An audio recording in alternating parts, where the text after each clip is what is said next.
hatari, hauna shwa moshere, bomola tu. Sheria ni sheria, bomola tu mtamu. Sheria iko nguvu sana. Bashefu Chilombo bana kibomola huko. Ni hatari sana. Bashefu banasema tukibomole. Ni hatari, hauna shwa moshere, bomola tu. Sheria ni sheria, bomola tu mtamu. Sheria iko nguvu sana. Bashefu Chilombo bana kibomola huko. Ni hatari sana. Bashefu banasema tukibomole. Ni asubuhi na mapema tarehe 21 mwezi Disemba mwaka wa 2025. Matumaini yangu imeniaminisha kwamba utakuwa salama usalimini hapo ambako endelea kutusikiliza kwa muda na saa kama hizi. Hizi ni habari zetu za asubuhi ya leo. Nikiangalia kwenye ukuta ni saa 12 alfajiri. Mpendwa msikilizaji, kulala na kuamka ni jambo la kuweza kumshukuru Mwenyezi Mungu kwa sababu wengi walitamani kupata fursa hii ambayo tunapata mimi na wewe, lakini hawakuweza kuipata. Hivyo ili tuende sambamba na kuweza kusubscribe channel hii, kucomment, lakini pia kushare habari zetu kwa walio wengi zaidi. Asubuhi ya leo tunayo mengi, takujuza kile ambacho kinaendelea katika mji wa Uvira kwa sasa, lakini pia takujuza kile kinachoendelea huko tarafani Mwenga, na pamoja tutajielekeza huko Kalemi tukwambie ni kipi kimewakuta majeshi pamoja na polisi waliokimbia kutoka katika mji wa Uvira na kuacha wahasi waingie katika mji huo. Kuna mengi ambayo nitakuja kukujuza mpendwa wa msikilizaji. Hizi ni za moja kwa moja kutoka kwenye vyanzo vyenye kuaminika kutoka uko kwenye uwanja wa vita. Tuko hapa kukuletea zile za ukweli. Kwa hivyo kuwa nami mwanzo mpaka tamati.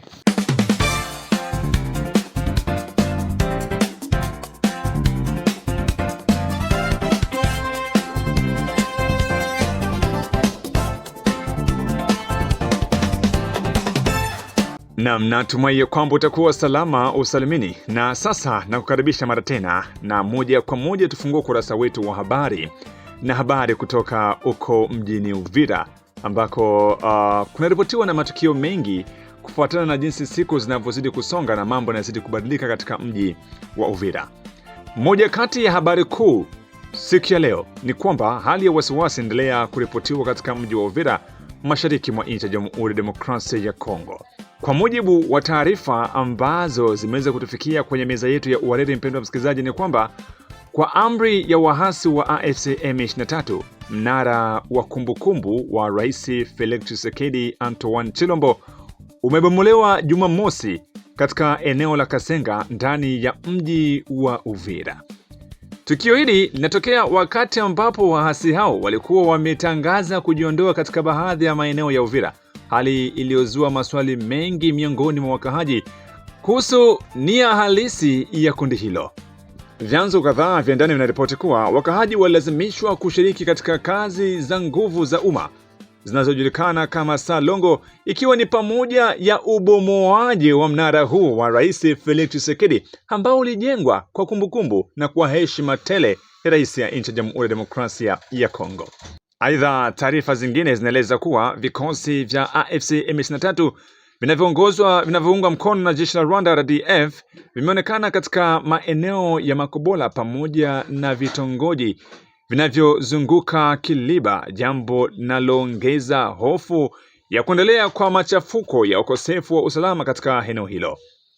Wakazi wa Uvira wanaendelea kuishi kwa tamruki kubwa, huku wakihofia usalama wao, mali zao na mustakabali wa amani katika mji huo.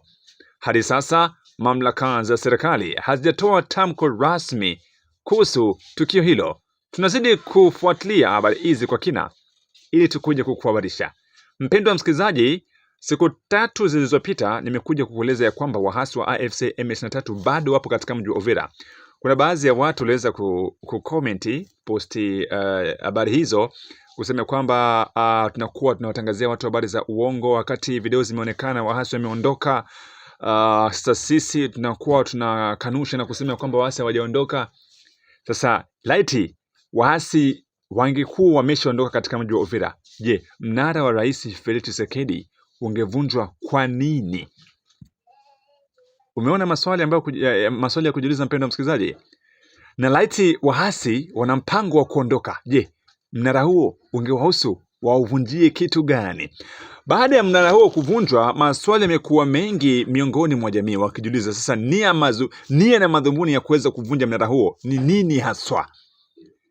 Baadhi ya walioshiriki kwenye kazi hizo za Salongo ambazo zilishurutishwa kwa amri ya waasi wamesema ya kwamba huenda waasi hawa wana mpango wa kuondoka katika mji huu wa Uvira, kwa sababu laiti wangelikuwa kuondoka wasingeanza kuharibu mali ya umma, lakini pia kuharibu vyombo na vitu vya serikali ya nchi ya Jamhuri ya Demokrasia ya Kongo.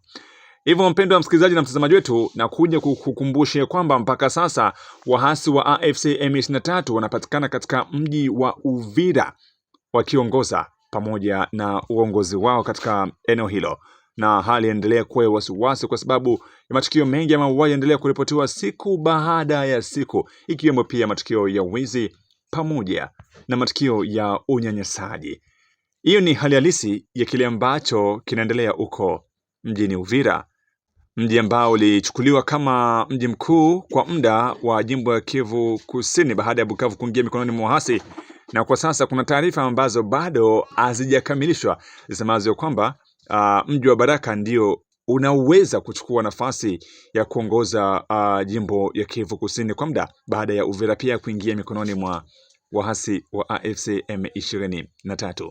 Ila taarifa hizi mpendwa msikilizaji, bado tunaendelea kuzifuatilia kwa kina kwa sababu hatujawa na uhakika nazo kutoka kwenye vyanzo vyenye uhakika, lakini huenda itakuwa hivyo, utakuja kukuripotia tena ukweli wa kile ambacho kinaendelea. Unajua uongozi wa jimbo ya Kivu Kusini umekutana na msukosuko mkubwa sana, ukianzia huko Bukavu ambako gavana pamoja na makamu wake Jean-Jacques Purusi akiambatana mwenzie Jean-Jacques Elakano waliweza kupata madaraka na wakaongoza kwa siku chache katika hali ya misukosuko, na hivyo vita vikaja vikawatoa, wakateremkia katika mji wa Uvira, wakaongoza tena kwa siku chache, tena vita vinakuja, na kwa sasa wanatazamiwa kuingia katika mji wa Baraka, kitu ambacho inaonyesha ya kwamba muhula wao umekabiliana na changamoto nyingi sana ambazo hazihesabiki, ila pamoja na yote matumaini bado yapo ya kuweza kurejelea maeneo ambako walitakiwa wawe kwa ajili ya kuendeleza kazi zao za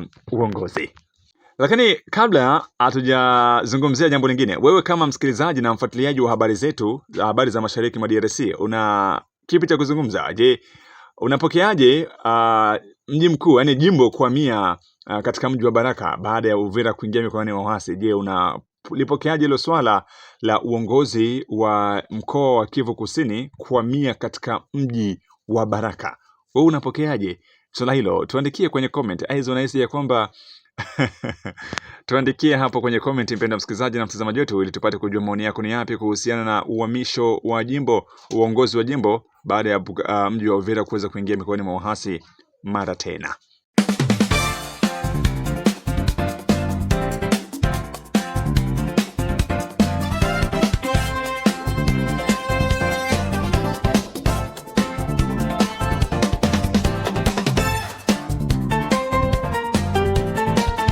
Na tukitoka huko Uvira tujielekeze moja kwa moja Kalemi, huko ni ndani ya jimbo ya Tanganyika.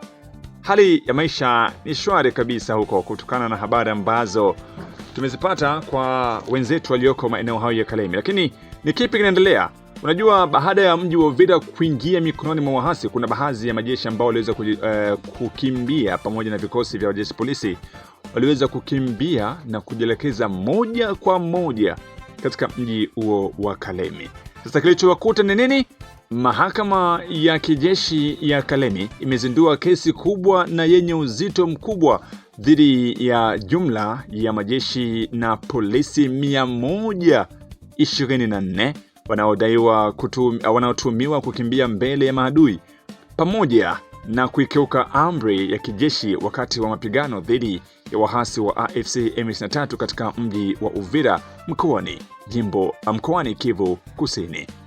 Miongoni mwa watuhumiwa hao wanajeshi 68 kwa Kiswahili bora, aidha Kiswahili chepesi, majeshi 68 wanatoka katika jeshi la Jamhuri ya Demokrasia ya Kongo FARDC, huku polisi 56 aidha 56 wakiwa ni wanachama wa jeshi la polisi la taifa ya Kongo PNC.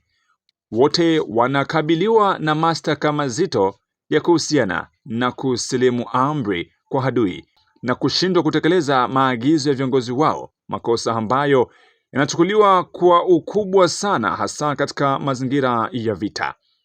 Kesi hiyo ilianza rasmi kwa hatua ya kuwatambua watuhumiwa pamoja na kusikiliza maelezo ya askari polisi ambao waliitwa mbele ya mahakama kueleza sababu na mazingira yaliyopelekea wao kuweza kujikuta katika mji wa Kalemi baada ya matukio ya mapambano makali huko katika mji wa Uvira.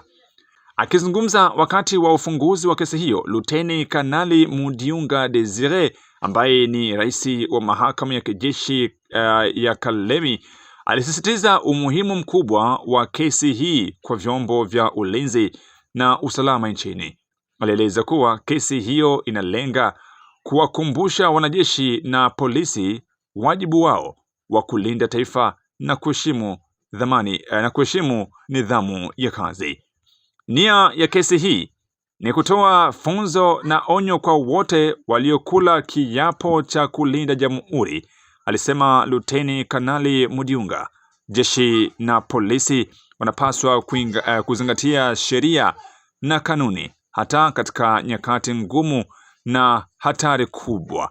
Mahakama ilieleza kuwa kesi itaendelea kwa hatua zinazofuata, ikiwemo uchunguzi wa kina wa faili na mashtaka, utetezi wa mawakili wa washtakiwa pamoja na hotuba ya mwendesha mashtaka wa serikali kabla ya majaji kutoa uamuzi wa mwisho. Kwa ajili ya kuhakikisha haki inatendeka, timu maalum ya wawakili imeundwa ili kutetea watuhumiwa wote katika kesi hii ambayo imevuta hisia za wengi kutokana na uzito wake na hali ya kiusalama inayokabili eneo la mashariki mwa nchi ya Jamhuri ya Demokrasia ya Kongo.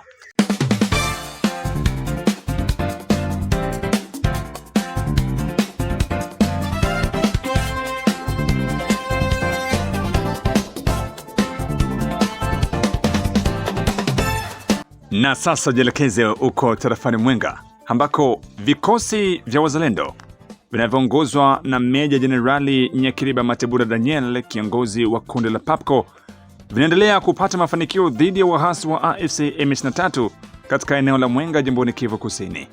Kwa mujibu wa taarifa kutoka eneo hilo, wazalendo wa PAPCO wamefanikiwa kuwakamata majeshi ya waasi wa AFC M23 waliokuwa wakijaribu kupenyeza kwa siri katika eneo la misituni ya Mwenga.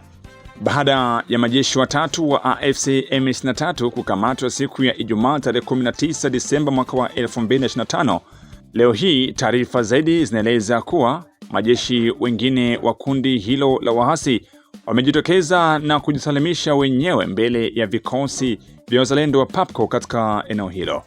Katika mahojiano na msemaji wa kundi la PAPCO, mateka hao walieleza baadhi ya siri muhimu kuhusu harakati za AFC M23 pamoja na mateso na hali ngumu walioipitia ndani ya kundi hilo la waasi. Maelezo hayo yameelezwa kuwa yanaweza kusaidia pakubwa katika kuelewa mwenendo ya waasi wa AFC M23 maeneo ya mashariki mwa nchi. Hali ya usalama katika eneo la Mwenga inaendelea kufuatiliwa kwa karibu, huku wazalendo wakisisitiza dhamira yao ya kulinda raia na kupambana na makundi yote yenye silaha haramu katika eneo hilo.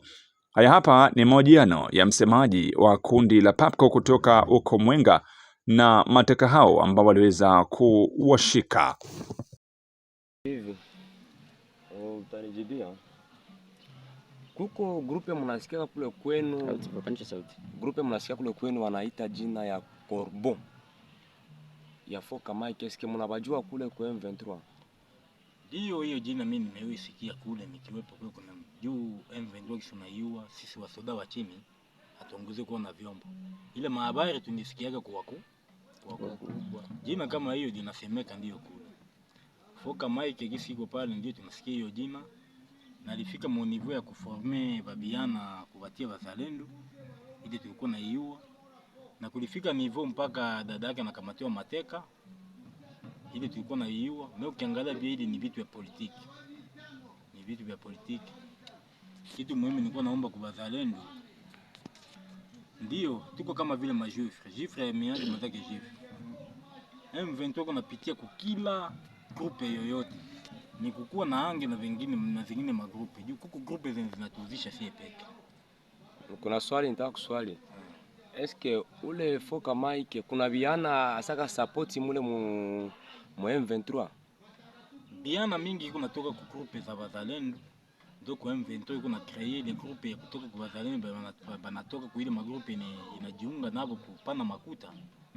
Ndio wana créer auto defense. Maki auto defense, local defense. Ile local defense ni majeshi niko kama vile wazalendo wa M23. Na kuuliza hivi, ule Kaasha Foka Mike. Ndio nipenda nijue. Unasema wakati walikamata dada yake ilikuwa polisi walifanya Nafasiri Mike, napenda nafasiri uniambie mzuri. Eske Mike banakuwa na collaboration na waasi wa M23? Kwa maana hiyo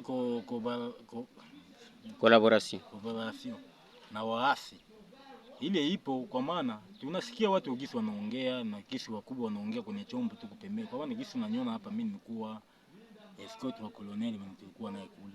Jina yake ni nani? Jina yake wanamuita Colonel Badege. Ni kabila gani ule colonel? Na ni kabila tu hiyo, ni mtu wa Masisi. Ila Banyarwanda ba mingi wanatoka Rwanda.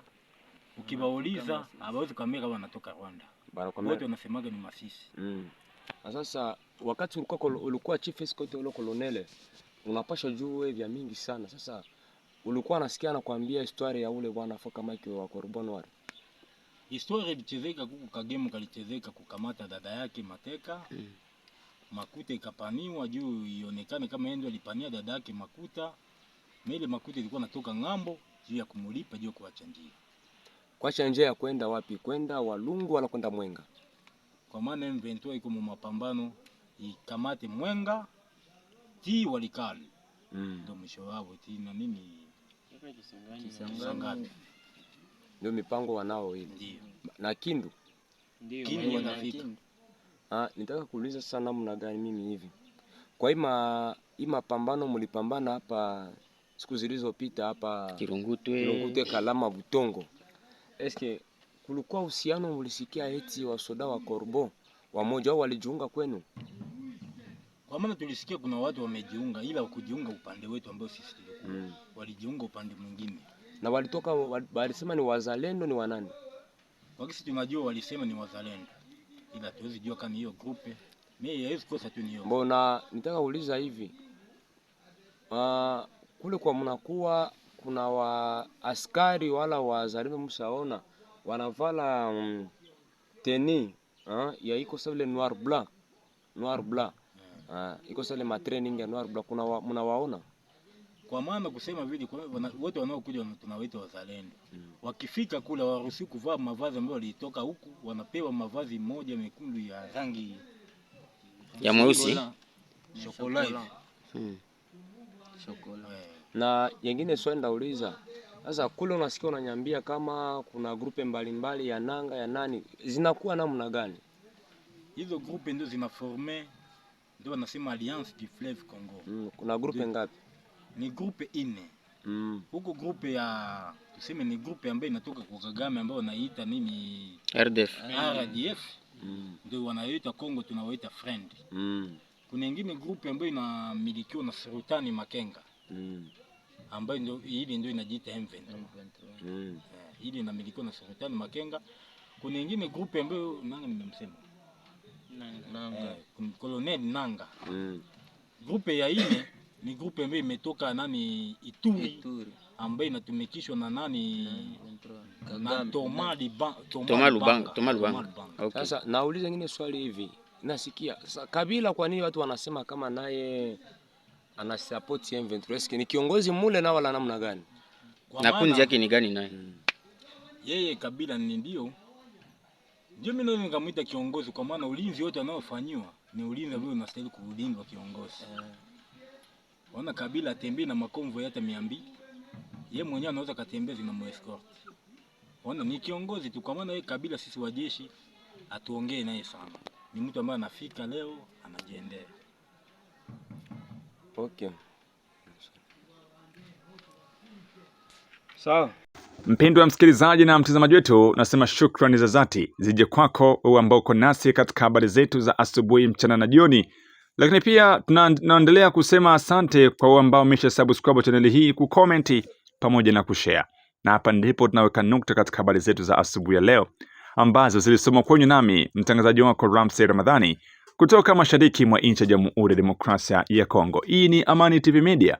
Kwenye comment usisahau kutujuza unatufuata kutoka nchi gani. Asante.